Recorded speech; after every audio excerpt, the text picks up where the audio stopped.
Sometimes the simplest things are the most complicated.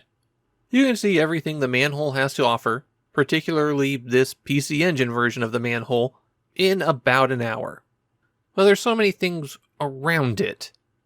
The place to begin with this one is 1988. Two brothers form a software company in their parents' house to make software for the Macintosh using a unique tool that the system included. They create an interactive storybook that they label a fantasy exploration for children of all ages. It's initially distributed on floppy, but their publisher Activision sees potential for something more. A multimedia project like this is perfect for those new CD-ROM drives that are going around. And so that storybook, The Manhole, becomes the first entertainment software released on CD-ROM for computers. Of course, the PC Engine beat them to the CD-ROM format by about 7 months, but we're still in the very early days of the format. At that point, anybody who got a computer with a CD-ROM drive probably got a copy of the Manhole. And so while the market was still small, that software company Cyan saw potential. And after another Manhole-style release targeted at children, they took the exact same techniques and technology used to create the Manhole, and they created a little adventure game that went on to do okay. The computer version of the Manhole that I've been playing in this footage is actually of the 1994 enhanced version.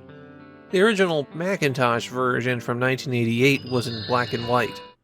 This PC Engine version of the Manhole seems to have been developed internally by Sunsoft themselves, and it is a dramatic reworking of the original. The art has been totally redrawn, many of the interactions are changed, and there's a lot fewer locations, though that's mostly due to streamlining the transitions. Something you'll notice is that almost all of the text is in English. The voices have been re-recorded in Japanese, but the text is mostly the same. For some text, you can point the cursor at it and hit button 2, and then the game will say a Japanese translation of it. There is no plot in the Manhole, no story. It is a series of linked surreal environments that you can move the cursor around and click. Since the Macintosh only had one-button mice at the time, you only use button 2 on the controller.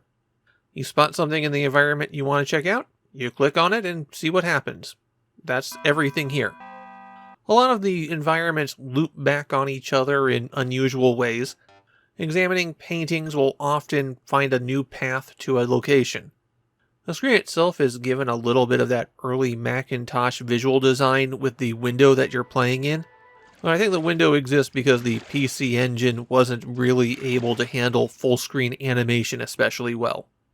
The big question, just looking at all of this, is why is the Manhole a series of screens where you click on things, watch animations, and listen to a bit of speech or music? And the reason for that is HyperCard.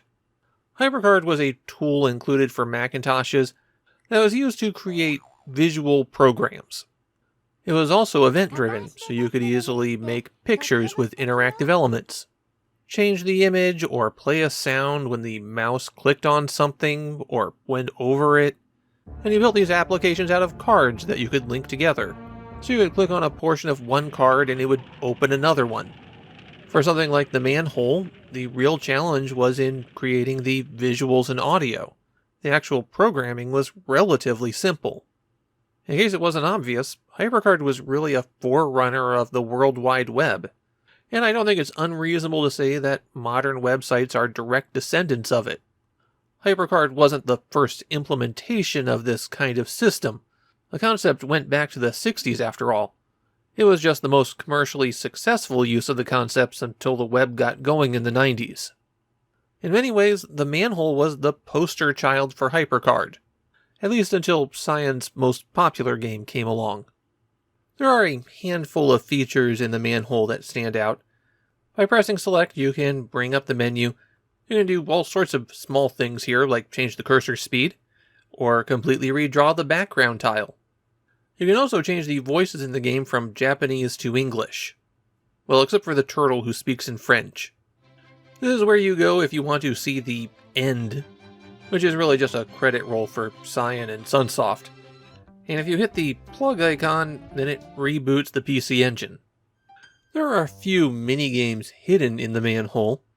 In Mr. Rabbit's living room, you can find an arcade machine where you play a simple golf game that happens to use music taken from Sunsoft's Batman games.